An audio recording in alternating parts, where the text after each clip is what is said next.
coming on behalf of the Wellesley Society of Artists. We're really glad that you were able to join us tonight, and I'd like to take this time to also thank the Wellesley Free Library for sponsoring this venue for this event, as well as Wellesley Media for live streaming it so that we can share it with more people. It is my distinct pleasure to welcome back Leslie Graff, who is here tonight to discuss navigating artistic perils. Leslie holds bachelor's and master's degrees from Brigham Young University. She spends her time working in acrylics and mixed media. While exploring a variety of series, her work is unified by a shared theme, the complexity of human experience. It explores identity, relationships, connection, influence, and specifically the intangibles of thought and emotion.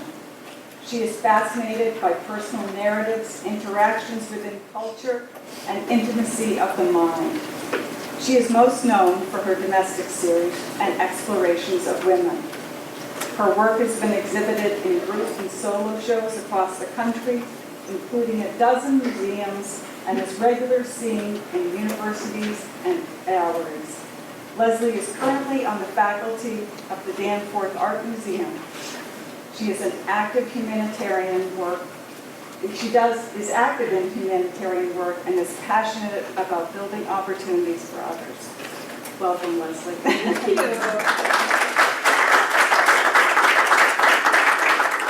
Well, it is wonderful. Oh, wow. I really can hear myself through this mic. It is wonderful to be back with all of you. I have a special place in my heart for the Wellesley Society of Artists. When I was earlier in my artistic career, I showed here and with you all, and it was really a wonderful opportunity for me, and I would probably keep doing it now if I didn't live in Sutton, and it was so far away to bring pieces back and forth because I really love the community here and sort of all that you do to promote the arts in a really well-rounded way. So my talk tonight will be sort of, I'll go over some things, but if you want more explanation on something, or I'm just going to throw a lot of things at you, and we're going to go a lot of different places, but if there's anything you want more on, just raise your hand. It's not that structured for me. And if I talk too long, you can tell me to stop too, because I used to teach a 6-hour college lecture course. So like once you've done that, you can just talk forever. So we'll kind of start going through things. We'll kind of just hit on a lot of thoughts that I have about being an artist, a lot of things that are common questions that come up, and hopefully you'll leave here tonight, or my goal for you when you leave here tonight, is that you'll come away with some other ideas or greater confidence in the way you view your work, or just different thoughts about ways to expand or extend your practice as an artist. So I think one of the age-old questions or dilemmas for artists is what to paint, right? And people say this all the time, especially teaching. People are always like, I'm trying to decide what to paint. How do I know what to paint? I use sketchbooks a lot, so I'm just going to kind of go through all sorts of things. I use sketchbooks a lot. I write in my sketchbooks as much as I sketch, and it's very rare for me in my sketchbook to do, say, a full preliminary drawing of something, even though that was what my art teacher taught me to use my sketchbook for when I was in high school. I don't do that. It's often tiny little sketches, it's all sorts of things, but it's mostly a lot of thoughts. What are the ideas I want to explore? What are relationships? What are words that pop in my mind? All sorts of things.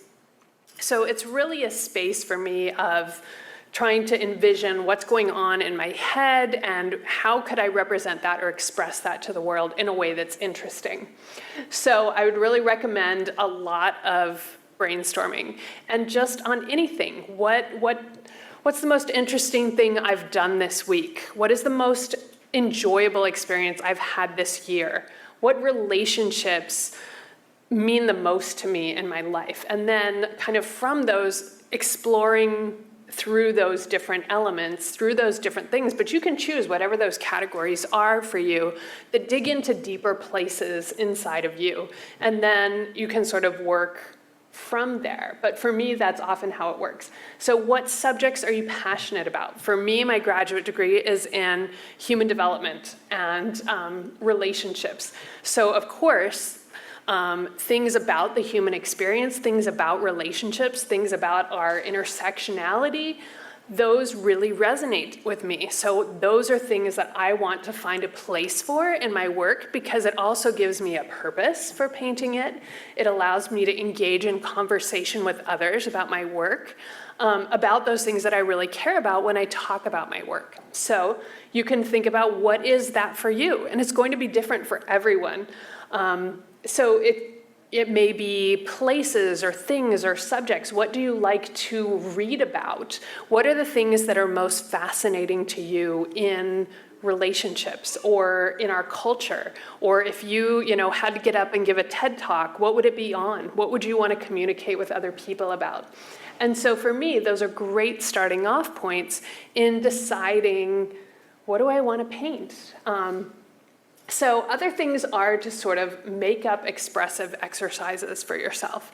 So this could take on so many different forms. You could say, okay, the best thing I did this year was, go on this vacation with my family to Bali. So I'm going to think of some sort of creative output that relates to that experience. Or I just sent my second son off to college. Maybe I want to think about that dynamic, and look at that from any number of lenses, from his life and his narrative, or from the narrative of a mother and a son, or what that's like for me letting go of a child, or the place where he is now, or all of these different things. There's so many directions you can go if you just sort of take one thing and then kind of expand it out, sort of mind map it in a bunch of different ways, and think through, how can I create things that have meaning? And again, sort of thinking through, too, the ways that we do that. Do we use metaphors? Do we use symbols? How do we create deeper meaning? So for me, I really like, my work is never just like, oh, this is a house. You'll see these examples of a few pieces up here. But you'll see there's a painting of a house. You could just paint the house because it's a house, and it's nice to see a house.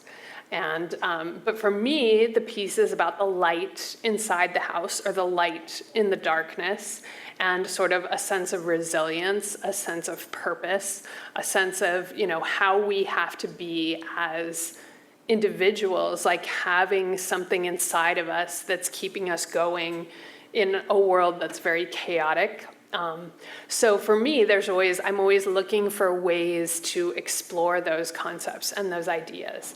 And how can I do that in a metaphor that's very relatable to people and that they can understand? Another thing that's really important for me in my work is that it doesn't just say one thing.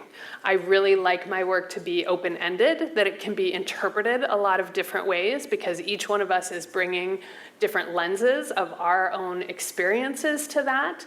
And for me, that's far more important, that you be able to have an experience, that I create room in the piece for you to have an experience with it that's not necessarily the same as my experience.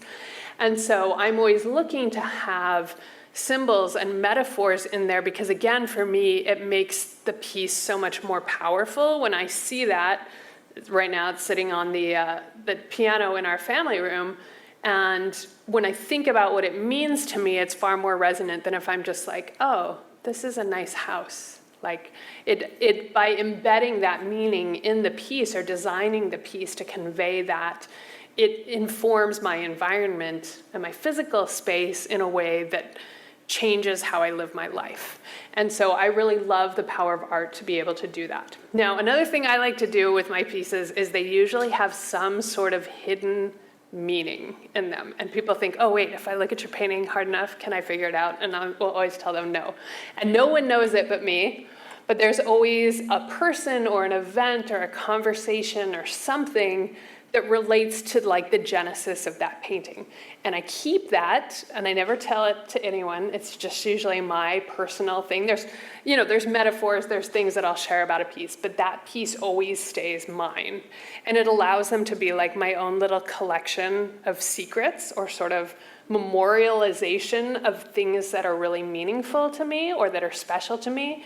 And by sort of just keeping a memory of whatever that is, it gets embedded in the painting in a way that makes them, like sometimes I'm like, wait, I don't know if I can sell this piece because it has really particular meaning to me.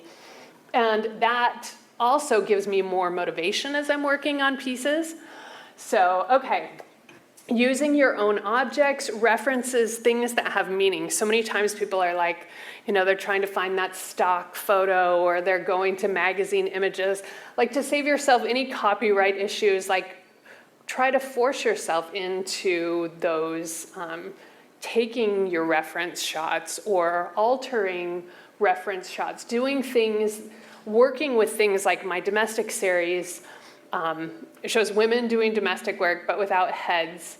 And I would always use my house and my furniture and my clothes. And it was so funny because the other day I was going somewhere and I put on these shoes and I was like, oh, I haven't worn these in a while, but man, they totally remind me of my cake domestic painting. So it was like bringing me back to memories and things in my life. So it's very fun to have pieces. And in fact, today I got a text from a young man who's just graduated from college, and he was off and saw one of my pieces that's in one of the Delta Sky Clubs in an airport, and he was like, I saw your painting today. He's like, it was so good to see your kitchen again. And he had remembered like going to parties at my house and the rug and the table, and like I sat at that table. But for him it was just like this connection to something that had meaning, like real meaning to him because it related to memories he had.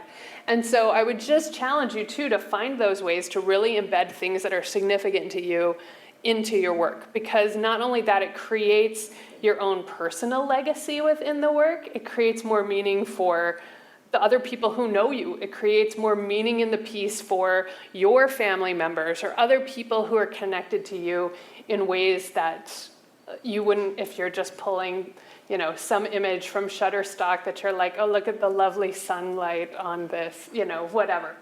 So I would encourage you as often as possible to use those things to really create compositions. Now, that being said, sometimes we're like, I don't even know where I start, Think about setting up lighting. Pull in a friend to help you with it, It's amazing what you can even just do with your phone camera, right? But you find your way through it, and it also just allows you so much more flexibility in creating compositions that you want, and again, embedding meaning in the way that you want with the placement of objects and all sorts of things. So for me, I really love that if I'm setting up a photo shoot or creating something, I can be very deliberate about that, whereas if I'm using a reference that just sort of happens to be or was generated another way, I don't always have that same power in the work. Okay, so then how can I do this in a novel or a signature way or kind of cross-pollinate styles? And I had a student that I worked with for a while, and he really loved fine rendering. And so I was like, okay, that's great. There's a place for fine rendering, but how do you make your fine rendering not look like every other person's pencil rendering of whatever? So we started exploring that, and I said, well, what if you do it really high key and it's, really light, or what if you do it on these toned backgrounds, and what if you're using like a monotone color in with it? And he's really gone and done amazing things through this, but he knew we loved fine rendering. And so the bigger challenge was, okay, so how do we make fine rendering really interesting and engaging for an audience so that it doesn't just look like someone's 10th grade assignment to render, this or that? And so it's been really cool to see how he's created this whole signature style with this rendering, but that's so unique and specific that it kind of brings you to rendering in a new way that you haven't seen before. So I would always say, that's something to go through, and even get a friend and talk through that and say, okay, this is what I think I want to do, but what would be a more creative way of doing it? Or how do I make it not look like every other landscape painting that's been done? Or how do I make it so that it's memorable or engaging to someone beyond just necessarily something traditional or something more forgettable or something that has less of a definitive presence to it. And then another thing I really suggest is altering your references. So many times people will gather a reference, but then you get so tied to the photographic nature of the reference that you kind of can't break yourself out, or it's much harder to abstract it from that point. Whereas if you alter a reference digitally, physically, whether that's cutting pieces up, putting them back together, running filters through things, changing the contrast, adding different layers, masking, unmasking things, moving things around, you can make more, again, interesting compositions, but you can also remove from yourself that ability to get too tied to a reference that's too fixated on realism. Because so often one of the things that people say is, as a teacher, I hear this all the time, but my piece doesn't look like this. And I was like, well, most things you go into a museum do not look like whatever they were painting, right? So, but it's sort of our nature to compare it to what we're working off of. But it sort of keeps you from ever getting too fixated into tiny details or little things. So altering references can be really helpful. Okay, next. Finding your style. I always find this one kind of a funny question because there's sort of a myth that exists out there that every artist should have their style. And I also disagree with this, like everyone thinks you should be one thing when you grow up, and I've been a college professor, a child life specialist in hospitals, I'm a creative director for a tech company, like you name it, you can be a lot of things when you grow up. And I believe the same thing is true artistically. You can have very vastly different styles. And I think, in fact, we need to be much better about accepting those as dimensions of our personality, of our experience, and not shying away from that. Because sometimes I think people get afraid, especially as they do start to develop a body of work, like, oh no, can I go another direction? Like everyone expects work like this from me now. And what I have experienced in my career is not that. In fact, I had the curator at my house for a big exhibit that I was doing at the Newport Art Museum, and she'd come over planning to use domestic pieces because the show was on domesticity. And then she was like, wait, I totally didn't know you did all these paintings of desserts. These also totally fit with this show. And it wasn't like, I can't believe that you're painting in 2 different series that are totally unrelated. It was like, no, now I want more of your work. And so it's great to keep challenging yourself. And I think it's totally fine to have distinct series that sort of allow you to express different parts of who you are or different thoughts that you have. And sometimes there's always, I would say the one way you can probably tell most of my work is by the color. That's the one thing that stays pretty consistent across all of my series. And all the slides actually today I'm working on a series of book covers for a commission project that I'm doing that are all sort of philosophy, theology, discourses. And so each of these are actually part of 10 paintings that are going to be on these covers. But they're totally different than the other work I've done. But I was like, I want to do something different. I want to express more of these juxtapositions. I want to use these organic metaphors. So it's okay to go lots of different directions. But as you're trying to decide who you are and even settle on a few bodies of work, I think there are different ways to do that. So when you go to a museum or an exhibit, what are you drawn to the most? What are you like, oh, I love this? And sometimes those are the things that we actually don't want to do, but that we just admire looking at, but we have no patience to, or no disposition to actually create those. Or what is your personality type? I always tell people there's a lot of who you are and what your needs are reflected in the way that you work. So some people, so for example, I have a number of students who are older and who are retired who are like, okay, what I really want in my life, everything else in their life is a little more predictable in this season of their life. And so what they're really looking for is this very expressive, free place, not a space of a lot of control. Whereas when I was Earlier in my painting journey, when I was the mother of 3 young children, painting gave me much more of a space of control or a space of order when my life had a lot of chaos. So I think it's really important to remember who we are, what's going on inside of us, what do we need, and the ways that that can come out in our work or can help us in our work.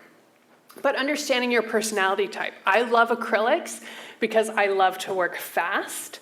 I love the color. I am not a good watercolor painter because I am not so good at the thoughtful planning in advance.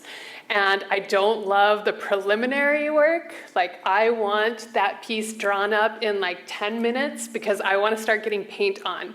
And so for me, watercolors are a more difficult medium because I would probably just wind up with a lot of mud because I wouldn't think through well enough where I wanted to put things and be more deliberate about that, or masking out sections to preserve the white. And again, oils, I'll use oils sometimes. Mostly I do it actually on top of acrylics. So I'll do 3/4 of the painting in acrylics and then finish with oils because I do not have the patience for the oils. But sometimes I want those finish effects from the oils. But again, I'm not the type of person that's sitting there blending and blending and blending. So I don't need a medium that gives me a really open drying time. I need a medium that lets me work fast. So understanding who you are and what you need from that process really helps. And again, what your creative needs are. I find this sort of changes even, week to week. I always tell people I don't ever just have one piece that I'm working on because lots of times I'm just not in the mood for wherever that piece of work is at that point. So for example, for me, the worst part of a painting is the closer, right? It's like I have to know if I'm gonna finish a painting, I cannot know that I have like an hour and a half in the studio. If I'm gonna finish a painting, I probably need to start working on it about 6 o'clock at night and know that I could go till 2 in the morning if I needed to. I need like an open stretch of time because I need to be able to get into an extreme place of focus and just keep going until I hit the end. Starting paintings, I love. I can start a painting any day of the week. That is the cheap thrills, right? You put down half, I always say like the painting gets 80% of the way done, like in that first little bit, and then the last 20% is like actually the last 50% of the time of the painting when you're just like refining and layering. But the cheap thrills are like you get through the first session of painting and you're like, oh, this looks so good. I'm so excited. And then you have to do the hard work after that. But understanding that your creative need is different at different times. Sometimes I'm just not in the mood to be closing. And so I start another painting, and that's fine because I want to keep the creative energy moving. And I have different types of projects going at the same time. So for example, if I'm doing a volume series, that's very open-ended for me. It's just sort of like playing with colors, and I can just totally relax into that space. Other times I may be working on an architecture piece, and so I have to be a lot more focused, and I have to care about whether the lines are straight or the perspective on something. So what do you want to hang on your wall? I mean, the truth is, sometimes I laugh at even what hangs on my own walls because it's not always that deliberate. Sometimes I'm like, I need something to go in this space. What would kind of coordinate with what's here? But what do you like to see? And sometimes even what we like to create and what we like to look at in art are two different things. And sometimes that feels really discordant to people, but I found it's very true. Like, what's the most fun thing to make isn't the most fun thing for you to look at. And that's okay. And just accepting that sometimes I make stuff just because there's a joy for me in the process, doesn't mean it's my most favorite visual image. So again, exploring art history, seeing lots of different influences in art helps our brains to sort of pull things together. I'm a big believer in cross-pollinating things, of bringing different ideas together. And the more that we see and expose ourselves to things, both visually and otherwise, whether that's just thoughts or ideas or music or writers or history or any cultures, any of those things, the more we see of that, the more influences we have that can mix together in really interesting ways to create new and different work. Now, Pinterest and Instagram are great. They are great ways, especially Pinterest is the best way to save things, right? To save visual files. However, I always give a warning, which is it's easy to go on there and then feel a little bit fractured because you see this that looks so cool and this that looks so cool and this that looks so cool. And it's like 200 different things that are totally divergent and interesting. And then you're like, so what do I do? And then the temptation is just to do something like one of those, right?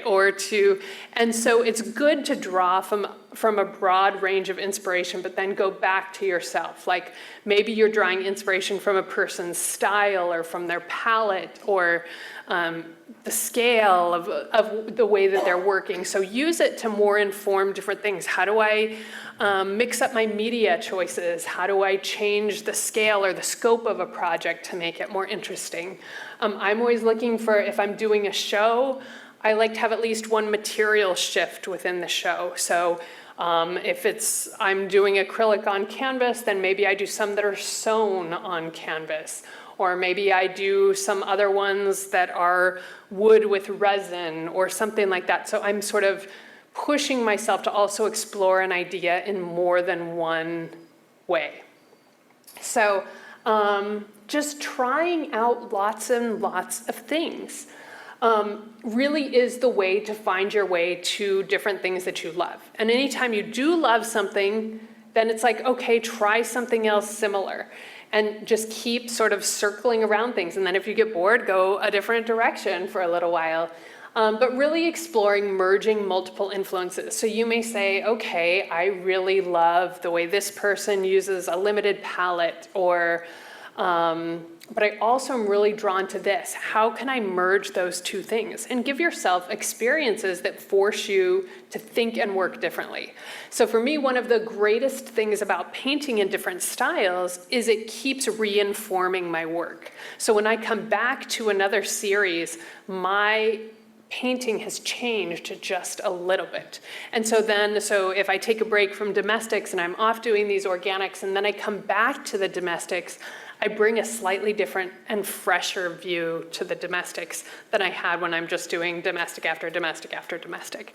And so I really love that. And I would really encourage you to do that because, again, there's a lot to be said for keeping your work fresh and meaningful for you as well. And I take breaks from series like my domestics, where I probably will only do 6, maybe 8 in a year in that series, because if not, it becomes too formulaic. It's like, okay, get out these 5 colors for skin tones, and I'm gonna position the figure here, and I'm gonna put it in this chair, and she's gonna do this thing. So it helps my work to stay fresher and me to be more hungry and me to get better ideas when I'm moving around to different places, instead of trying to focus all of that energy on one thing. Also finding ways to challenge yourself, whether that's painting for an hour a day or once a week, or some sort of challenge that sort of forces you to alter your practice a little bit and be a little more intensive in that. And I'm gonna say that a style will generally not emerge till you're probably 50 or 100 paintings in, at least. It takes that long that you're just sort of feeling your way through things, getting used to mediums, getting used to things. And even then, sometimes people are like, well, I don't feel like I do have a definitive style. And sometimes it's that you're kind of being too safe and you're not leaning into sort of your own personal distortions or ways that you can work. Okay, how to get unstuck. We all get stuck, and it's okay to get stuck. I get stuck all the time. Sometimes in fact, earlier this year, I had a big commission that I was working on, and normally it doesn't take me that long to finish a piece, but it was a big 6-foot piece, and it was for a good friend, and I had done another piece for them, but it was this woman swimming, and then she decided she wanted the figure in a different position, and I just was stuck on this piece, and it just sat there in the studio for a year. And sometimes I would turn it around and I would move it into the other room so I didn't have to look at it because it was haunting me. And my kids would make fun of me and were like, are you ever this is kind of awkward. Are you gonna finish this piece? And I was like, I just can't. I'm not there. If I work on it, it's just gonna get worse. I'm telling you, it just has to wait until I'm ready. And it did. And really, one day, I had finished up, I'd had a bunch of other things going on, and I was super stressed. And those things sort of wrapped up, and I was like, okay, I think I'm ready. And I sat down, and that day I finished the piece. And so I'm like, it was just waiting for that right time for it to happen. And again, I have another piece that I started before the pandemic. Then the pandemic happened, and that messed with so many things creatively for so many people. But the other day I was like, you know what? I feel like finishing that piece now. It's time to get it down, time to work on it. So journaling, again, just talking through whatever's going on in your life. A lot of people like to use things like Artist Way or other books like that that recommend journaling, free journaling for a certain period of time. But it really is, as someone who also works in therapeutic spaces, I'm a huge believer in writing and the ways that we construct our narratives and the ways that we revisit memories and the ways that even just naming our emotions, affect labeling helps to downregulate our brains, our amygdalas, and helps us to have a decrease in negative emotions. So all of those things help to make us more effective in our work. Another thing is just doing free art play. So I'll sort of show this an example to a sketchbook exchange, but just giving yourself a bunch of really random materials and with the challenge to make something from it. Be as creative as you can, come up with it, whatever you want, have some friends over and be like, we're just gonna make stuff. We're gonna see if we can make, I remember one of my best high school art teacher assignments was we had to do 50 pieces over a long weekend. Well, when you had to make 50 pieces, you were just like, I don't even know. Like, I guess this is gonna become a piece of art. And I still remember pieces that I did. I did one that was little like ballroom dancing feet. I did one that was like this abstract modeling paste thing. As I think back, I remember these pieces, but it was such a good exercise to see how broad I could go and how diverse. So putting your brain through that sort of, okay, this is just playtime. And at the same time, if I've been stuck for a while, I give myself something that's not demanding. That's just, there's no right, there's no wrong. It doesn't have to look exactly like something. It's just time to play and get creative. And that really helps me. So, or like go to a place that's just really unusual for you, a style you've never tried before, a medium you haven't tried. Take a class, just find a way to change up what's been going on in your creative practice. Going to shows and exhibits, forcing yourself to spend a little bit of time in your sketchbook daily. Now, the sketchbook exchange,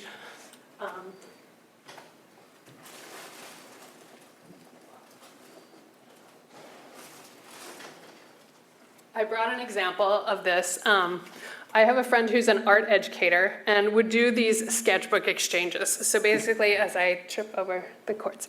So basically what you can do is you would get the sketchbook and one person does 20 pages and then sends it to the other person, and the other person does 20 pages and sends it back.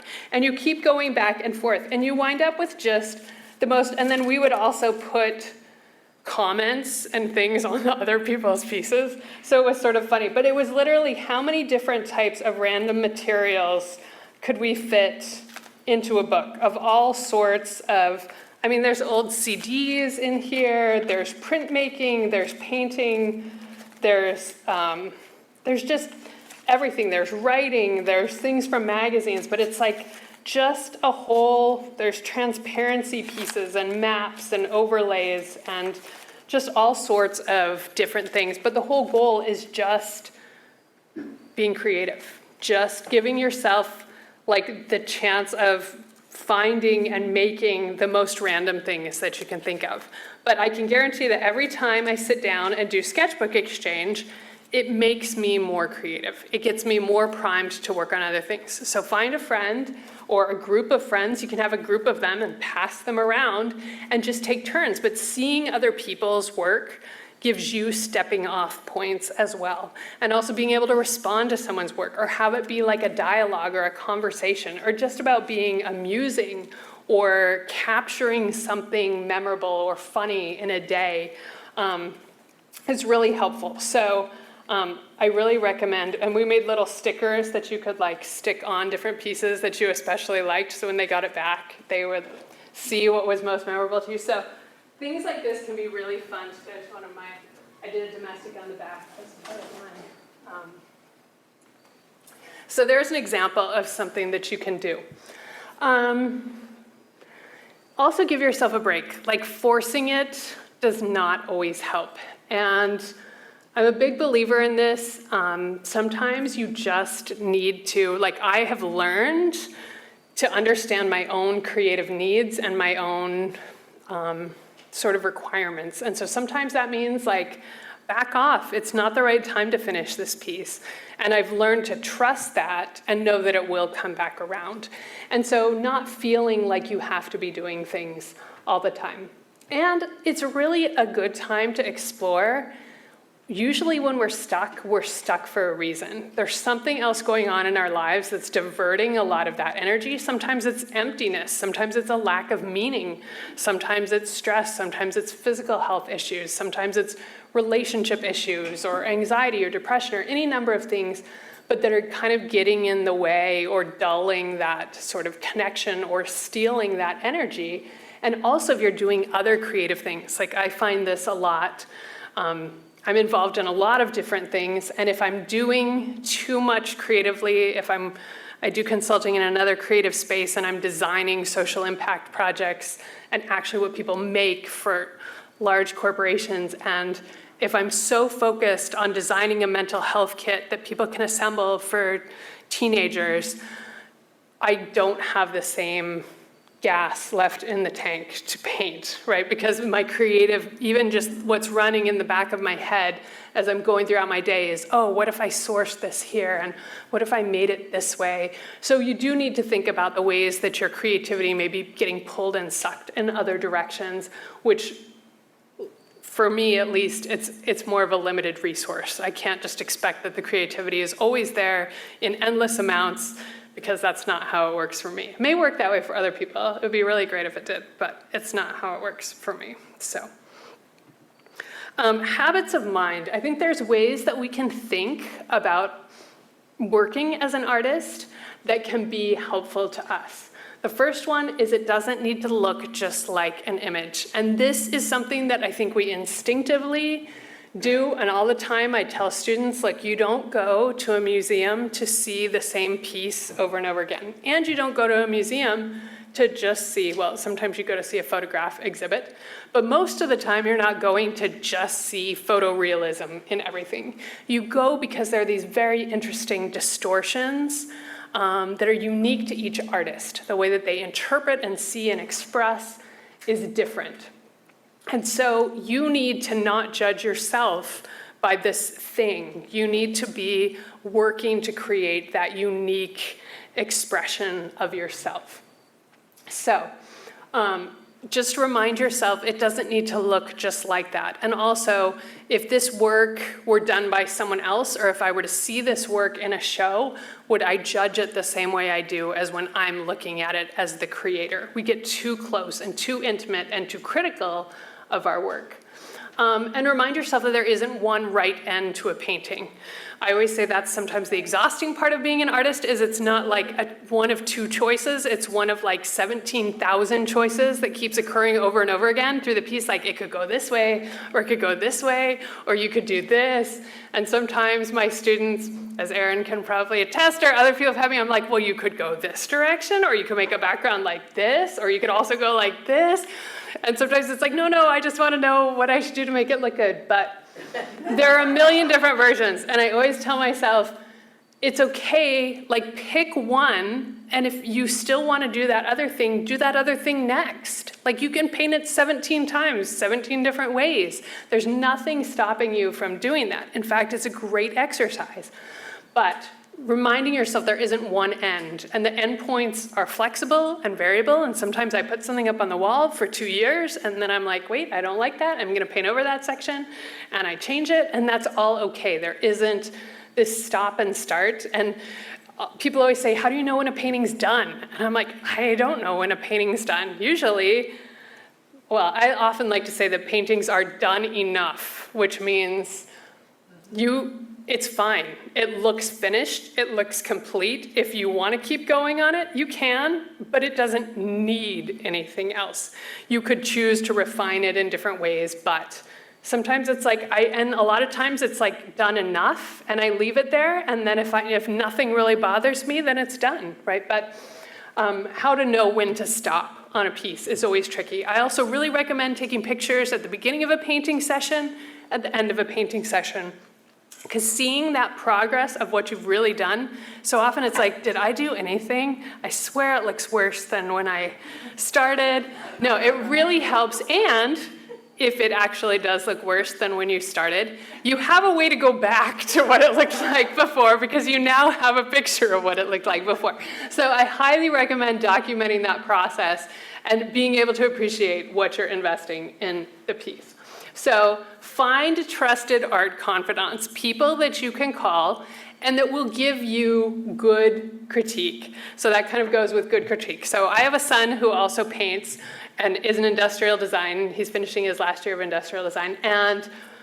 But I know 100% I sent him a preliminary mock-up I had for a painting, and he responds and is like, well, I think it's kind of meh. Not really excited about this one. I was like, okay, I guess I need to keep working on that. But I can totally trust that he's going to be honest with me, but not in a way that's exactly what I want, right? In a way that's like, I'm not going to let you invest 20 hours in this because you're still a little bit like deluded that your composition is good, right? Because I don't know, sometimes ideas and artists, it's like having a crush on someone or something, right? You get so excited by it that you're a little bit blinded by it. And sometimes like you wake up 2 weeks later and you're like, what was I thinking? Like, this was a terrible idea.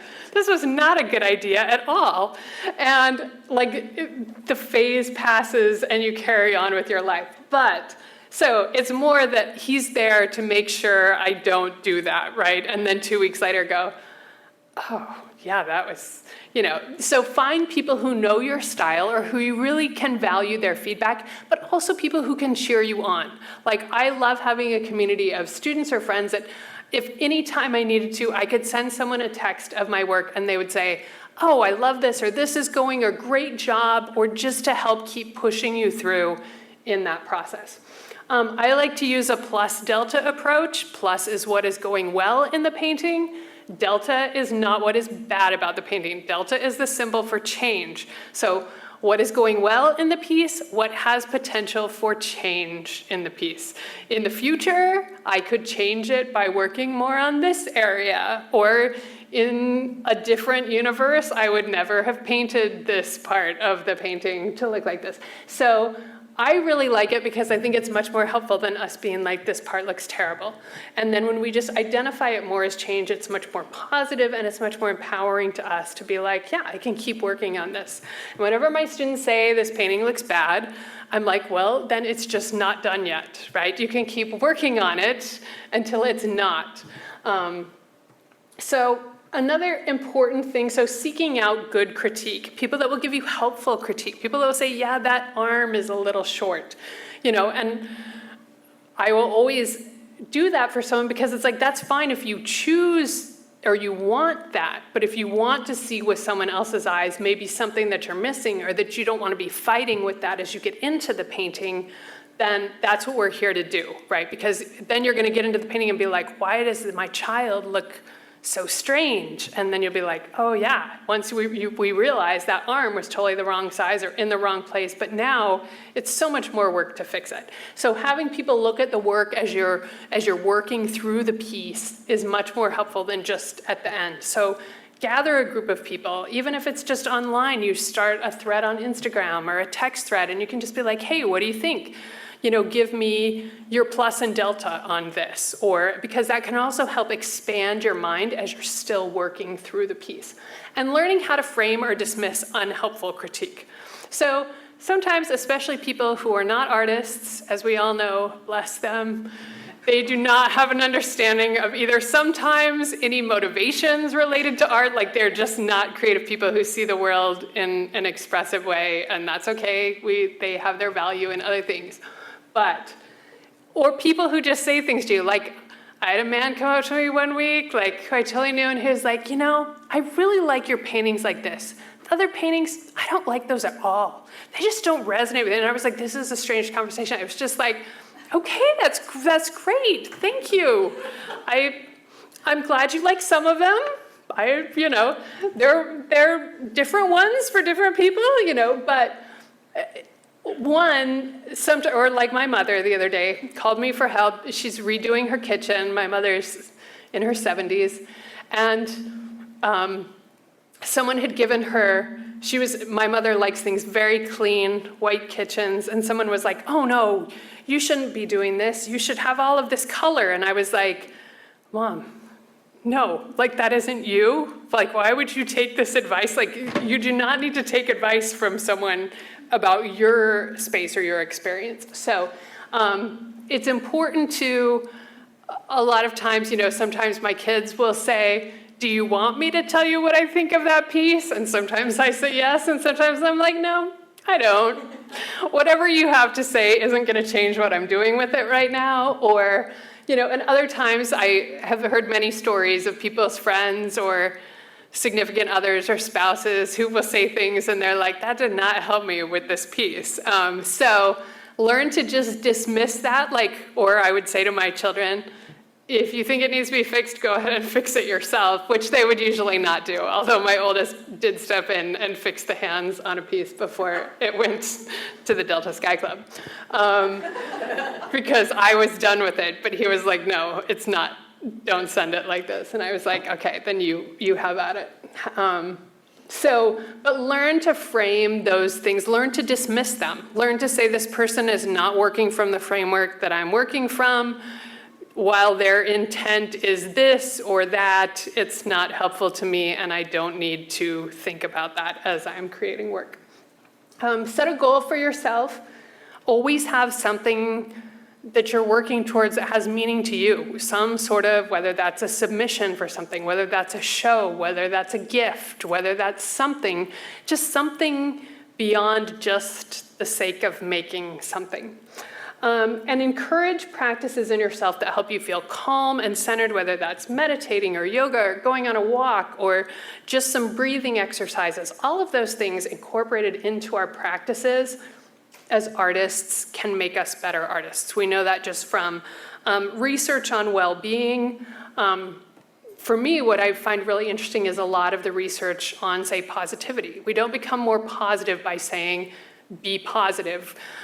People naturally feel more positive when they have authentic experiences with awe, with gratitude, with connection. And all of these different, there's a whole list of them, but all of these different things. So I'm like, look, if I want my life to be filled with more joy, more positivity, more purpose, more of a sense of centering and control, then how am I incorporating this into how I'm working and what I'm working on? So that's some other thoughts. And things to just not forget. Creativity does not always work well with demands. As anyone who has done commissions knows, I don't know, at least for me, commissions are sometimes very painful. It's sometimes like the experience when you are trying to finish a piece, I can only describe it as like kissing someone that you don't really like. And you're just like, nope, not feeling it, not at all. And that is what it feels like sometimes when I'm working on a commission, and I just cannot describe it any other way as just, nope, this is just not working. I feel nothing towards you. And so also trying to balance your practice. Like I balance how much I'm doing as commissions versus what I'm doing as not a commission, because if I'm doing too many commissions, it gets really difficult for me to feel the same joy in it. That was one of the great struggles of the pandemic, was suddenly everyone wanted a lot of art, and making a lot of art that were still within my style but felt constrained by trying to meet somewhere between their head and my head was a little bit challenging. So again, it's okay to have a range of series and styles and totally own that. There are many aesthetic lenses or ways in which to judge what makes art good, right? Sometimes we think, oh, just it has to look like something to be good art, or it has to be realistic or representative to be good art. It can be good art because it fills a need in the creator. It can be good art because it evokes emotion in a viewer. It can be good art because it communicates a message. There's many different aesthetic lenses, and exploring those as you think about your work and what you want it to do, and not have it just be it's something that just goes on the wall and looks pretty. The act of creating has a lot of therapeutic benefits, as well as changing the ways that we think. And I'm so grateful to be an artist because it has taught me to be a flexible thinker, because it's taught me to be a divergent thinker, because I see ends as very flexible. I'm like, you know what, didn't like it, start over, let's try something new, or let's envision this a different way. And it is the best mindset for working in a constantly changing world. Look to always be stretching yourself. This was some advice that another artist gave me early in my journey. And he said, always be working on something epic, or something for a museum, or be planning a whole show. Even if you never find a place and have the show, create what would be an incredible show. But challenge yourself to be doing something that is harder, that is stretching you, whether that's in scale, whether that's in scope, whether that's doing something you haven't done before. Maybe you've never done figure drawing, and so you're like, I am gonna try doing figure drawing, or I am gonna work on something larger than I've ever done, or a whole series. And also, it's okay if you get bored or tired or want to move on from something, or just don't feel it, or don't even want to be an artist for a few years. It's okay. And it doesn't diminish who you are, and it's okay to shift in and out of lots of things in life. And the last thing that I would say is, for me, the greatest joy comes from using art for good. I love to build connection and meaning in the world, and I love to do that through art, whether that's teaching, whether that's mentoring, whether that's inviting people to come to my studio and paint with me, whether that's giving art as a way of giving meaning for people in their lives when there's something that I want to convey how much I care about them, or how much I love them, or memorialize something that was special. I give them art, and that is so meaningful to me, that it's something that I can do that someone else can't do. And I really think that as we also create more art and bring more art into the world, we make the world a more understanding place, a more gentle place, a place that values the perspectives and differences of others. And I work with a lot of, I do support groups regularly for people with vascular anomalies who have very different than typical appearances. And one of the most common questions I have from parents who have a child that's affected by one of these vascular birthmarks and knows that their child will never have a typical appearance, but will always be stared at a lot. And they always say, how do I raise my child to be less affected by this experience? And I say, expose them to the arts.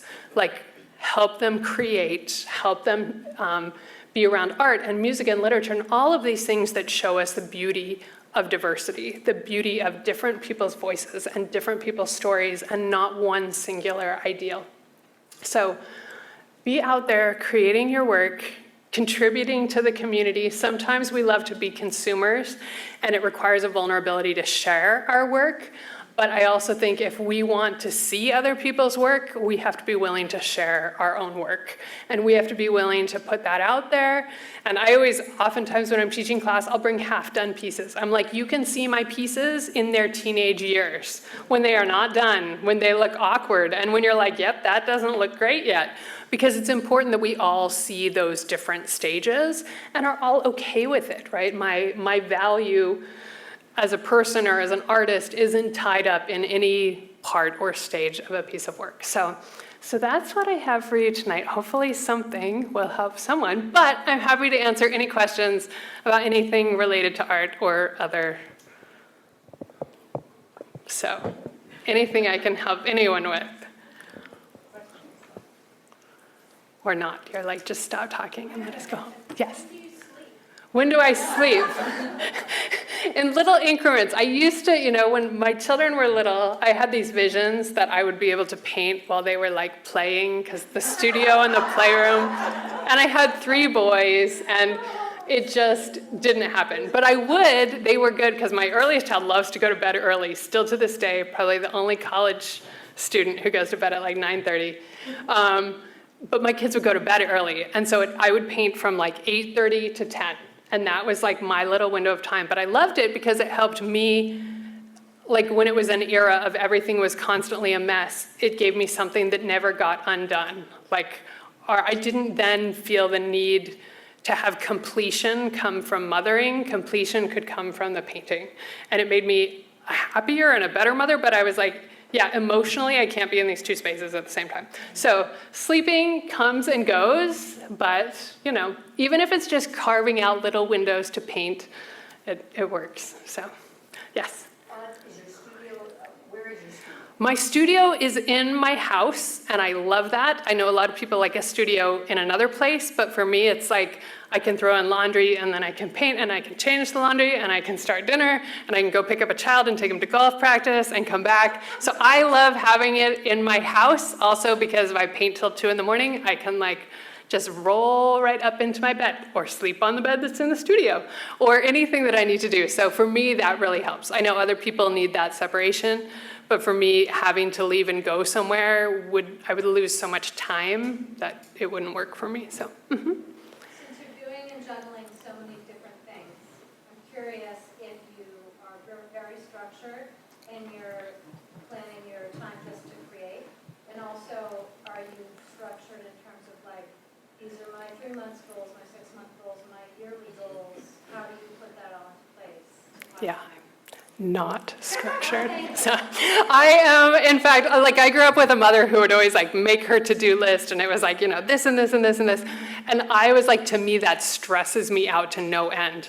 I am an incredibly productive person, but I do best if you tell me I have nothing going on that day. And if you tell me I have nothing going on that day, I will not just sit around in my pajamas. I will be and I made laundry, and I made dinner, and I did and I painted a painting, and I wrote 3 thank you notes. And for me, I do a lot better because for some people that structure really helps. For me, I listen to what I'm feeling at the moment. And I'm right now, I have great energy for X, so I'm gonna go do X.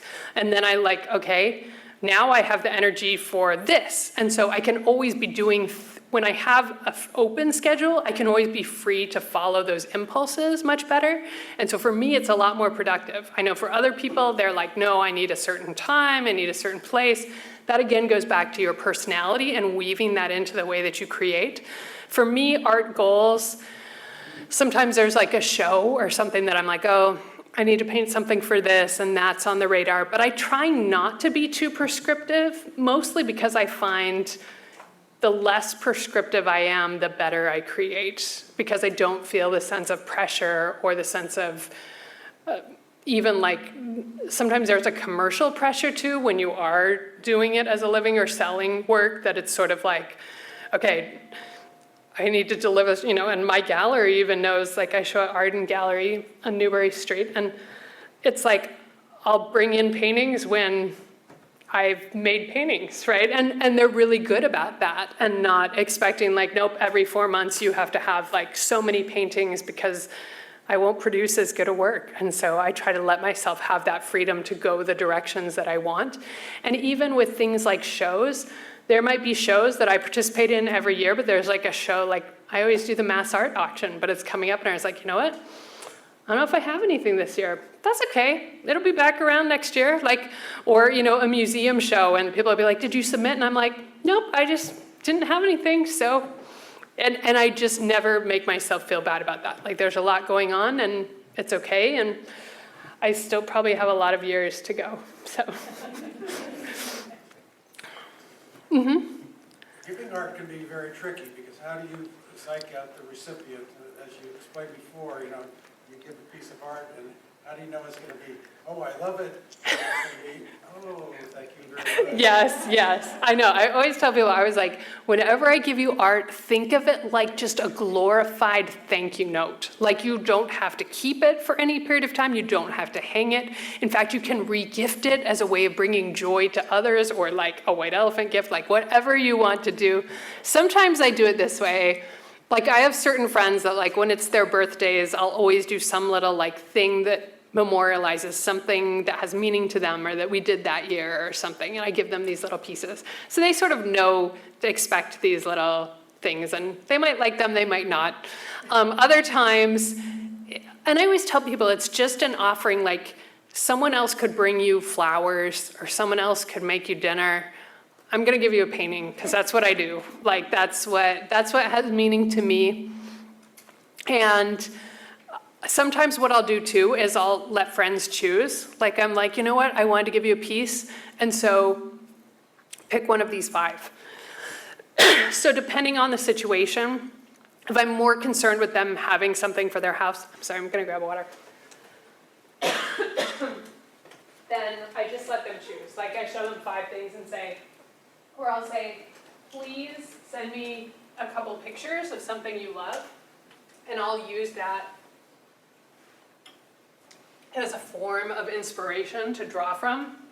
Because the truth is, yes, everyone has different aesthetic senses. My favorite was when my best friend got married. Her like great aunts and uncles like pooled together and bought them this painting that was literally the most atrocious painting ever. And she's like, what do we do with this? Like, this is a horrible, horrible art. And so you don't want to be the horrible, horrible art, but I think usually, I don't know, there's kind of a place for everything, or I'm like, hang it in your garage, hang it over your toilet, like, I don't care, they're really, but I always tell people that, like, you can give it to someone else, like, in fact, that's, like, I love things to pass through people and on to someone else. When you see someone else who's having a rough day, like, going through grief or loss, like, share it with them and let the like intent of that keep going forward. And then they don't feel beholden to keep it forever. Or I'm like, oh, you have to recycle it. Like I'll give you a new one in like 3 years. So they don't feel like it has to be kept forever. Because I also, and then like, right, you wind up with these stacks of stuff that you're like, what do I even do with this? I'm waiting for like a dumpster that I can just, because I'm like, I don't even know. My husband's like, what are you going to do with this? And I'm like, I don't know. Like, I give it away. Throw it. If someone wants to come claim my half-done paintings and turn them into other things, like, my husband would probably love you. So, so the storage of art, or the, like, what to do with those awkward, weird pieces that you're like, I don't even want to give this to someone. I don't know what to do with it. So, any other questions we can answer? Savers, yes. When you see a bunch of Leslie Graffs, I don't sign my work on the front, so no, I'll just never sign them because I only sign them when they're done.